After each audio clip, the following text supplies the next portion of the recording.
This video is brought to you in part by the patrons of the Lazy Eyebrow, and from the comments and watch time from viewers like you. Thank you!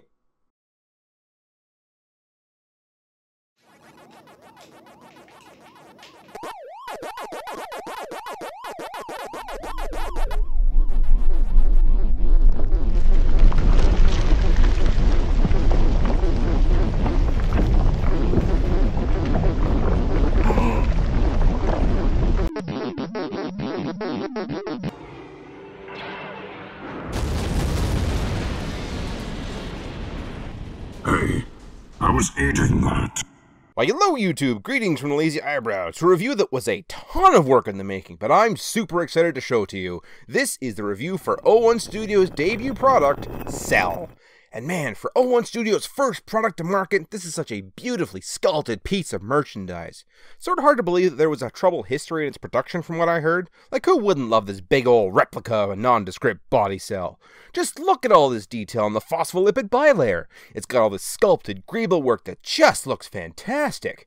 Not to mention all these transport proteins for getting nutrients into or out of the cell with a mainland located on top. Or how cool is it they even reference the Golgi apparatus over here? Or what about the rough endoplasmic reticulum reference on the yellow? Man, for an animal cell, this is some fantastic detail. Wonder why this had so much controversy surrounding it. Oh well. Out of the box, Cell comes with 6 accessories. These big yellow cones, these big blue spike dishes, and these plugs to attach them to the cell. These pop into the sides and we get Cell's second mode. This weird sort of world's biggest bonbon shape. Though an argument could be made that it's a Piper homage. For an added bonus, you can flip up the entry port to give him a crown. I feel this is only fitting at this point to dub him King Bonbon. I don't know how this fits into the whole body cell mode, but hey, it's a neat inclusion. According to the instructions, however, you can even use one of these cone things as a stand. It works, but not fantastically in my opinion. That and it also makes him look more like a duck versus a bonbon. For that reason, I designed this stand so that you can have your anatomically correct body cell displayed without having to ruin the image of King Bonbon here. That being said, my stand also accommodates flipping His Majesty on his side to show access to his main transfer protein gate. Mind you, we don't need these ridiculous inverse cones to show that off. So this gate is the main transfer protein that the cell uses to get things across the phospholipid bilayer. It's not entirely accurate to a real cell, but I still think it's pretty cool. It's got 8 segments that allow it to open or close, and these horns on the side double as guards to swat away toxins that may be trying to enter the cell. Never seen a cell like this before, so I guess we can chalk that up to artistic liberty. Why not? And that's not all the cell mode can do. Going back to the rough endoplasmic reticulum, this whole section comes apart to really bolster that artistic liberty. So first, pull that whole area apart and out. Then move this section up and rotate it all around. This, of course, gives you a good look at this internal mitochondrial and microtubule detail. Stuff you wouldn't normally get to see, but it's so cool they added it in anyway during this transformation. Pull out the hand and rotate this piece out. Rotate the side plates around and clamp them around the limb. Move this auxiliary transfer protein up onto the upper section. Move this top plate up and out of the way and fold these plates in. Rotate around the midsection and lock it all together. Then replace just the shoulder plates into the auxiliary transfer proteins, and there we go. This is the second cell mode where he gets his arms out, and man, these arms are just nuts! Like, look at them, they're so burly. I gotta say, this has gotta be a white blood cell. Arms like that could easily be used to go into your bloodstream and kick the living daylights out of any foreign object that dares into the body. Then after that, it can head to the intestinal tract for a hard-earned beverage. Hey girl, nice curves. Can I buy a round of amino acid? I'm vegan. Oh, blood cell. Sorry, I leave. So that's cell mode. Honestly, I had way more fun with it than I expected. But it's been about 3 minutes now, and anybody from Hasbro's legal team has probably clicked off, so we can talk about what we're really here for. This second kit is Armor MB08, an add-on kit from Armor Toys. That's definitely not a third company Zeta Toys is running, pretending that some random company saw Cell and said to themselves, whoa, a few tweaks and this could probably be a Unicron. Included in this third-party add-on kit are the planetary rings and the robot head. The rings extend out like this and go from 3-pronged skeletal wings to each being a half of the planetary rings. To get them installed into the planet, however, is another matter entirely. So first you would want to clip in one side like this. It's easier with it out because they require some lateral movements with the L-shaped clips and then compressive movements to get the rest of it together. I don't know why this was designed with 2 forces working against each other like that, but that's more or less my only real complaint with this whole planet mode. Anyway, once you get that clip together on one side, we can turn our attention to the planet. So first install an end into one of the planet ends. Top, bottom, doesn't matter, your choice. Then we move to the sides, where you will then plug the peg into its port all the way. And that's important that it goes all the way because we want as much wiggle room as possible for the last step. So moving back to the fourth unpegged attachment, here's the best way I've found to do this. Start by getting these ends as far as they'll go like this into the planetary ring port. Once you get that all in, go back to the part where the two rings connect and flex it all with the lateral movement until it all clips together. This is a really stupid way to design this because there's so much flex involved that you're more than likely going to snap the L-shaped clip. In fact, I did on my 10th transformation. Thankfully, my crack didn't happen at the pin, but even this showcases how pointless this connection was, as these tabs, once it's all in place, really keeps it nice and well assembled. L-tabs not required. Anyway, this is Unicron's planet mode, or how it comes stock anyway. You're supposed to use the second set of accessories to make use as a stand. Frankly, I don't like this. It works, but between the flex of the plastic where the notch was cut and the weird orange it adds to the whole aesthetic, I'd just much rather use the stand that I designed. There we go, much better. As for the head, before we install it, on the back is a door to be opened to install 2 LR44 batteries for the light up feature. After that, you just open up the planet's mouth to make him eat his own head, the neck of which slots into a 7mm port. Close up the doors, and there we go. After that, you can press the button to activate the yellow LED for his Planet Eater mode. Like, before you light it up, this is fine. But afterwards, man, this thing just pops! After that, the blue and yellow plates we added before for cell mode on the shoulders will plug into 4 holes here, making for a much more detailed open maw visual that really looks astounding. Like, if the articulated 8 plates weren't exactly doing it for you, then these 12 points really do inspire some cartoon-accurate fear into your local Lithonians. To which you can then add the translucent cone to simulate the sucking-in motion from the scene in the 86 movie where he's eating a planet, or, in this case, a scaled baseball-shaped asteroid. At surface level, I think this is a pretty neat inclusion. I just don't like that it doubles as the stand and therefore has these grooves cut into it. Just sort of breaks up the aesthetic, you know? Honestly, I would have much rather an actual stand over having 2 mouthpieces, but of course, Zeta Toys decided to be doofuses and release this during the crowdfunding phase of HasLab Unicron, facilitating the need to include 2 of these to pass as a non-infringing cell. Anyway, back to accessories, another of which is this bag of blue cast arm parts. This is more for the planet mode than it is for the robot mode, as these panels, seeing as how they become arms, make the robot inaccurate if swapped. Doing that swap, however, is simultaneously ludicrously cumbersome and breathtakingly easy. The first thing first, you pull out the arms like we discussed for the cell mode, and from there we can do our swap. The 4 arm panels switch teams real easy. They pop off on a 4.8mm peg, and you just plug in the new panels. There we go. Done. These plates, on the other hand, I wish snapped in as easy. The instructions say, oh, just push the pin out and swap the arms. But is it that easy? Of course not. For whatever reason, the pinhole is molded so that it can only be accessed in 2 places, the entry point and the side. So if you really want that full blue planet look that looks great, you gotta work for it. First, get yourself a really thin screwdriver or some other kind of long, slender tool, in this case a pick. Then you just gotta jam it into the side and walk that pin out.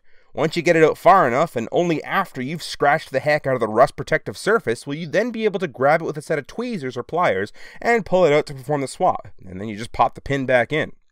After all that work, you get yourself a really nice looking blue planetoid with a yellow band that goes around most of it. Unfortunately, that animation accurate look ends at the back of the planet, where it should be a big yellow circle, though given what this thing does later, I can definitely forgive it for that. At the end of the day, I personally think it's worth the effort for a nice looking planet if this mode is what you either mainly want or at least equally care for. But I reiterate my statements that I wish it were easy to swap these parts as it was on the forearms. As for the other thing you get, 2 bags of plastic parts. One of these includes various spikes to really make that Unicron shine, and the other is a bag of screw hole covers. So let's get started. 3 spikes go here. Small, big, small. And again here. Small, big, small. 2 long spikes go here. 4 angled spikes go here, and 2 shorter spikes go here. And repeat. 3 and 3 and 2 and 4 and 2. Now for screw hole covers.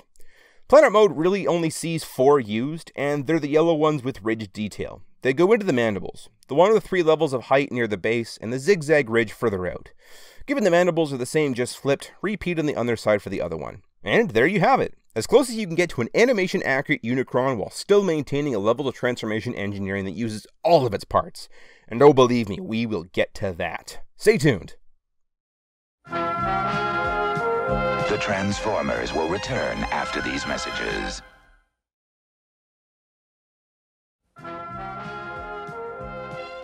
now return to the Transformers. On to articulation. As briefly mentioned before, the mandibles open as well as the big, huge mouth door opens to recreate your favorite planet-destroying scene. I really like how this has been accomplished with a double-stage mandible that can grab the planet and shove it right on in that mouth hole. Unfortunately, the head is in there, and that sort of ruins it if you have the doors open and you're looking on the inside. But at the same time, that also makes sense.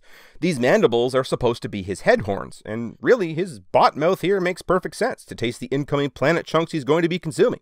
Which raises another question. What happens when it comes time for waste disposal?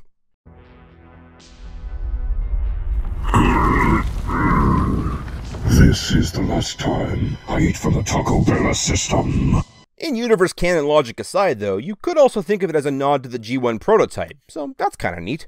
As a side note, however, these mandibles are also bent. The tips come like this right out of the box. It would appear, though, that from some reviews I saw last year that this is quite common. It's a really simple fix, mind you.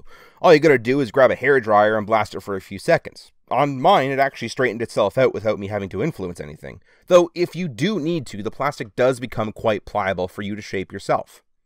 Now on to the controversial topic of size comparisons. Here he is with Siege Megatron, Earthrise Skywarp, Earthrise Thundercracker, and Combiner Wars Trilogy Shrapnel, Bombshell, and Kickback. On the other side of that coin, we have the Kingdom Galvatron, Kingdom Cyclonus, and Studio Series Scourge. And yeah, size. Obviously, he's too small. Especially when you consider that Galvatron's ship comes as a blaster for Galvatron that's supposed to scale with the HasLab Unicron, which is so small that, again, Galvatron can hold it, which means that it doesn't scale at all with Cyclonus, which is another ship that Galvatron apparently rode on. So yeah, scale doesn't matter. It never will with Unicron, because there's no possible way you will ever get a Transforming Unicron that works alongside any version of plausible collecting Transformers figures. As for other size comparisons, if you're interested in seeing it, Siege Ultra Magnus, Siege Springer, Studio Series Cup, Studio Series Blur, Studio Series Hot Rod, Takara Legends RC, Kingdom Galvatron, Kingdom Cyclonus, Studio Series Scourge and his sweeps. Big comparisons include the likes of Commander-class Jetfire and Skylynx, Siege Omega Supreme, MPO5 Megatron, Combiner Wars Superion, and a range of other figures that might suit your fancy. So that was Unicron in his planet mode. It really is a very, very nice ball. I love all the mechanical detail that's been included, the accessories that really make it shine, the articulation they added in, or even the LED that just takes it to the next level. Compared to its twice as expensive official counterpart, this may not exactly be as impressive or accurate, but hey, at least most of the parts you're looking at here are actually going to end up as robot modes, instead of it just folding up to hang off the robot mode unnecessarily. By way of segue though, let's get into that transformation, and since this guy comes in robot mode out of the box, I feel it more appropriate we start there for our transformation. So let's hand it over to our guest star Peolesdru to shuffle us along to robot mode in stop motion. Take it away, Peolesdru.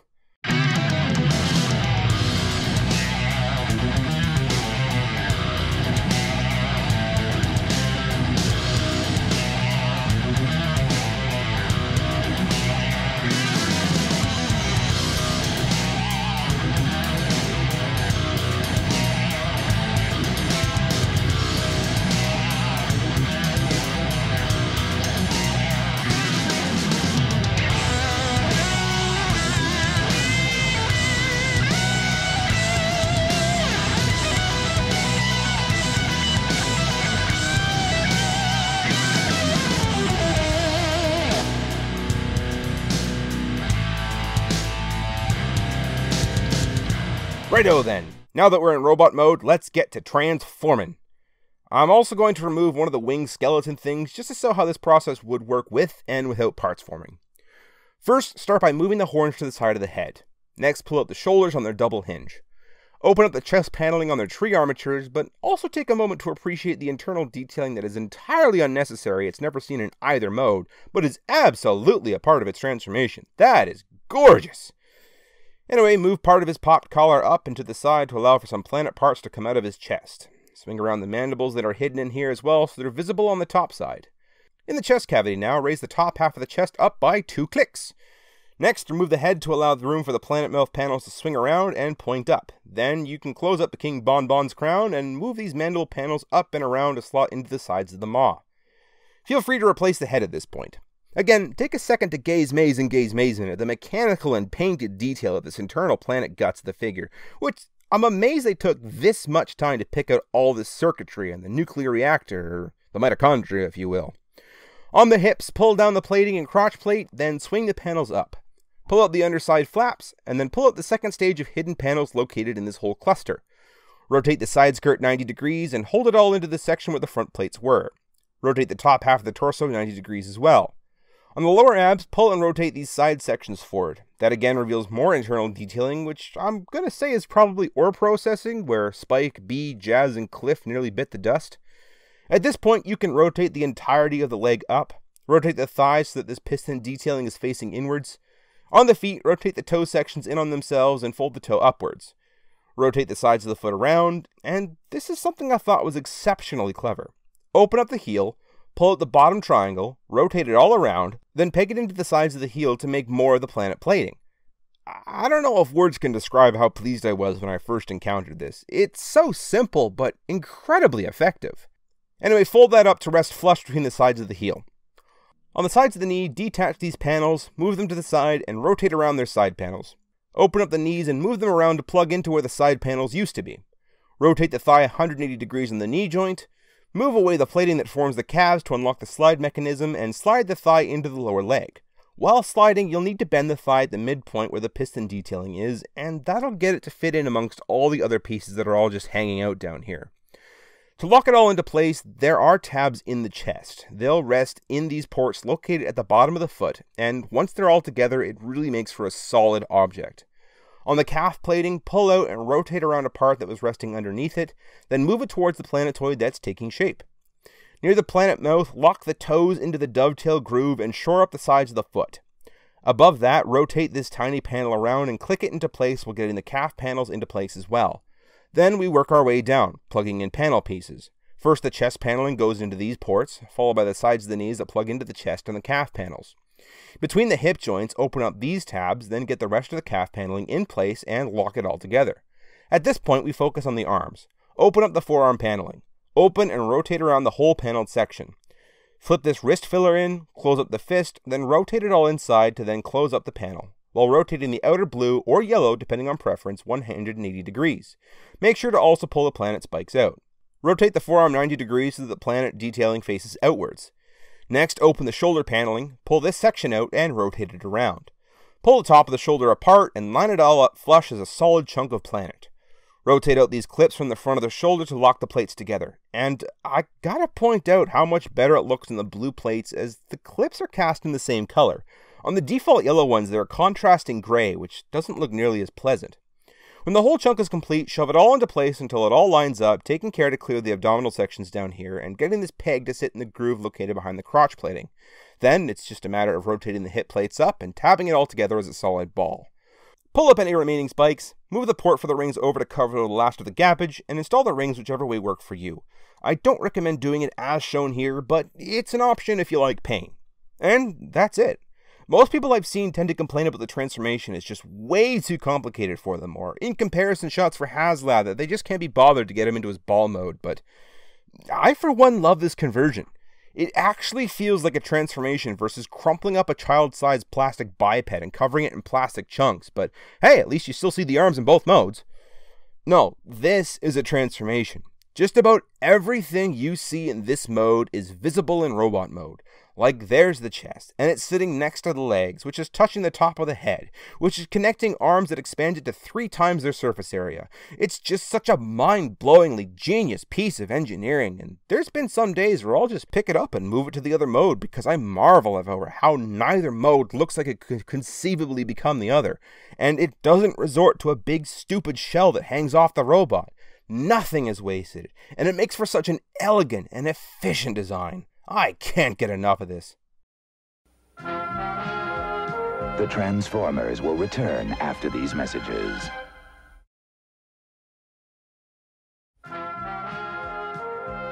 We now return to the Transformers. Well, we're 2 commercial breaks in, and we've barely talked about that robot. Let's rectify that. Hey, Unicron. Want to see a necklace I made with some jewelry hawked off a dead guy? Do I?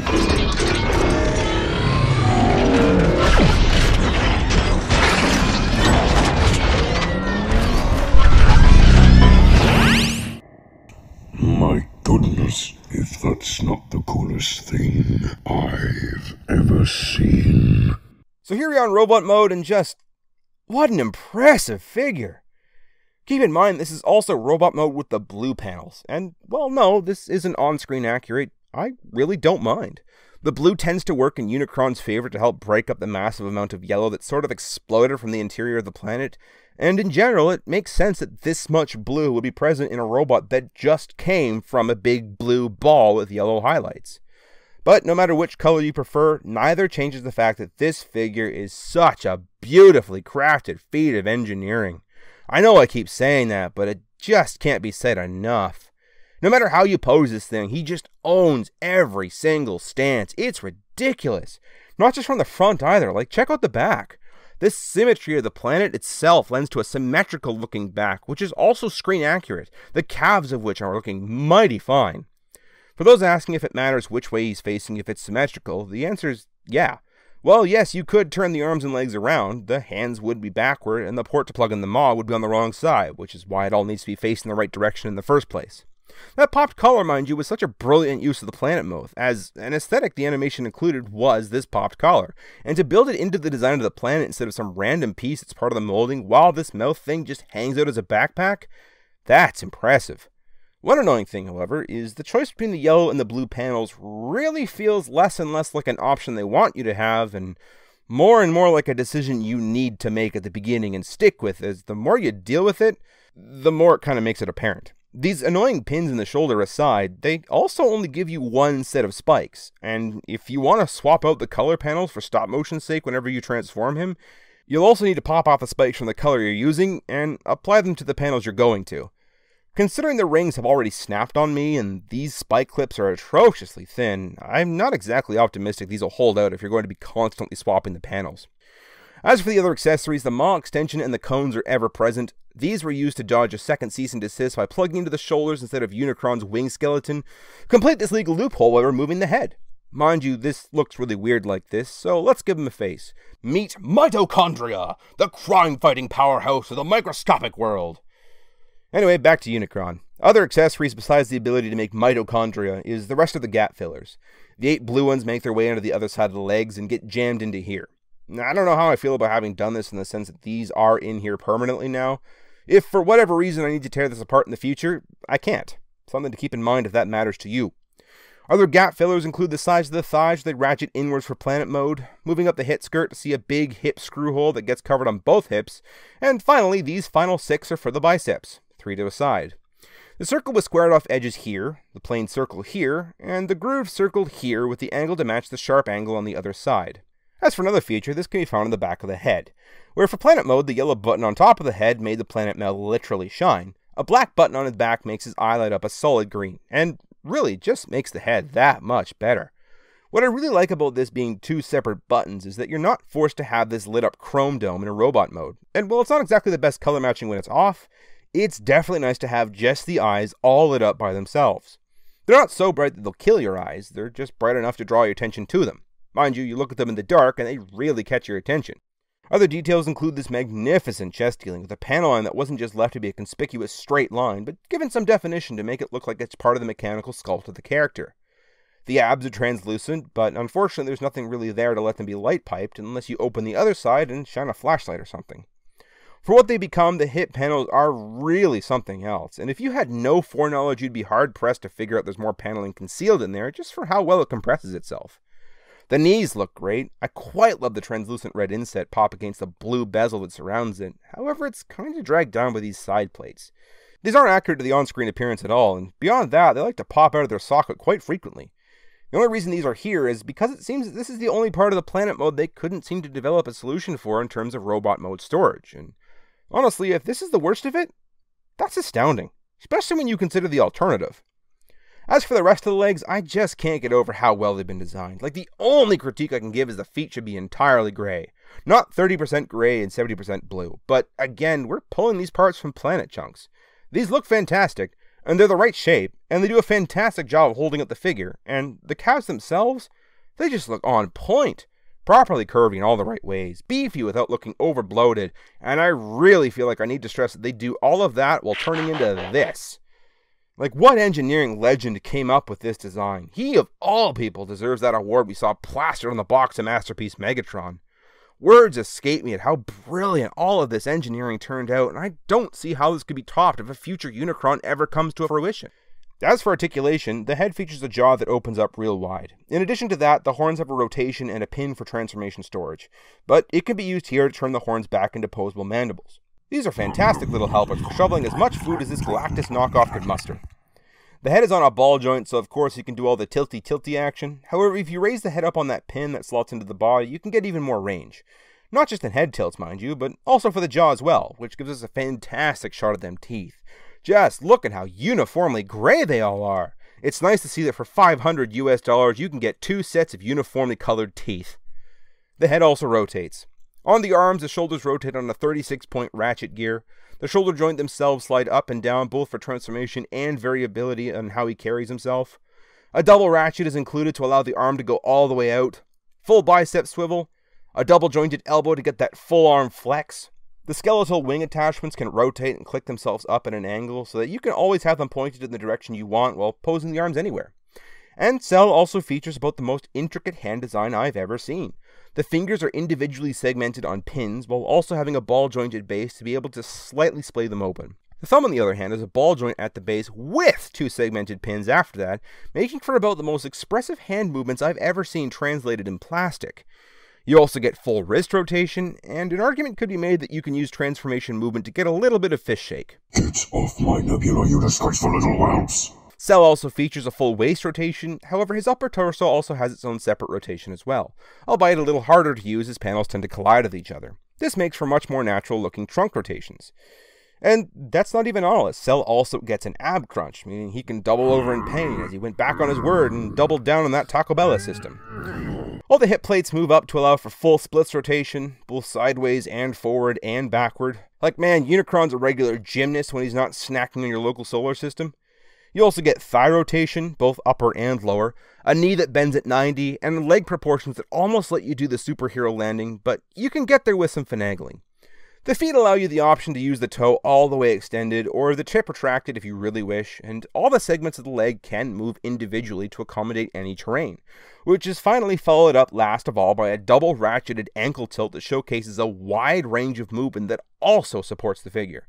And something I forgot to film is that the feet feature full rotation as well. Like, good gravy, this thing not only looks good, but can he ever hold a pose? All these joints feel nice and sturdy. They can all hold the weight of the figure, and the dynamic range is off the charts. Like, you want to recreate the 86 movie poster, but just with Unicrons? Go nuts, man. You can pull off every pose right down to your little teapot. So let's talk about scale. Here he is next to some big bots, like Siege Omega Supreme, Siege Jetfire, MPO5, MB36, Earthrise Skylinks, and Combiner Wars Superion, all of which showcasing that he's not really all that big. Even the smallest Titan class at half the price outsizes him. A more topical size comparison sees us with the likes of Kingdom Galvatron, Combiner Wars Ultra Magnus, Kingdom Cyclonus, Studio Series Hot Rod, Studio Series Scourge, Siege Springer, a sweep, Studio Series Cup, a sweep, Studio Series Blur, a sweep, Titans Return Wheelie, Earthrise Quintesson, Studio Series Grimlock, Ghost Starscream, Takara Legends RC, Generations Wreckgar and his Junkions, Studio Series Jazz and Cliff Jumper, and finally, a Dead Optimus Prime. At the end of the day, none of it matters. This guy will never, ever, ever scale with anything, ever. Even the HasLab Unicron comes with these tiny baby figurines of Rodimus and Galvatron, and they're tiny! Like, I got into contact with Primus Reviews, and he was able to take some measurements of these figurines. They stand at 3/8 of an inch, or 9.525 millimeters. It's not even a full centimeter. The Kingdom Galvatron stands at 7 3/8, or 17.78 centimeters, which means these little figurines are 5.38% of the Uniclaceration line's scale, which means that HasLab Unicron needs to be 18.6 times its current height to scale properly with the current mainline offerings. Basically, any Unicron that wishes to be in scale with your collection of Transformers needs to sit at 500 inches, or 42 feet, or 13 meters in robot mode. Like, right now, look out your window. Yeah, about that size. The biggest argument I hear about why you should buy HasLab over Armor Z01 Studio is that it's big, and Unicron should be big. This is the biggest Transformer ever officially released. And it's like, you've sacrificed any amount of playability just in weight alone for a mortgage payment priced figure that cheats its transformation, when for half the price you could have had this figure that looks absolutely stunning the whole way around, features galaxy brain level engineering, and strikes the fanciest of poses. If you've got the official, by all means continue loving it. It's a great display item for sitting on a shelf if that is all you want. But if you're ever hoping to play with the figure or even animate it in stop motion, I very much recommend this figure, especially at aftermarket values. It's about the fifth the price anyway. Well, I think this video has taken enough of a toll on our figure before us. Probably a high chance now we can catch it. This has been the Lazy Eyebrow.